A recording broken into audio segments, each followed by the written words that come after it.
era importante poter integrare l'Arte Fiera di questa struttura, di questa area, di questo spazio polifunzionale, e quindi da parte nostra, visto che è una giusta e importante struttura per il territorio, oltre che per l'ente, da parte nostra noi quindi abbiamo accettato con molto piacere di poter dare quindi un contributo importante, ma un contributo che quindi è stato risolutivo per la sua realizzazione. L'Ente Fiera e il comune di Godega, ma anche tutti i comuni attorno ad esso,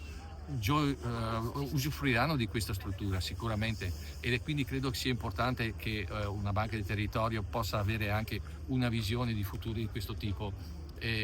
Anche perché, voglio dire, il mondo sta cambiando, abbiamo bisogno di spazi per poter far vedere quello che la tecnologia e l'innovazione sta presentando anche in ambito agricolo, e quindi anche qui è necessario che tutte le attività produttive del territorio possano essere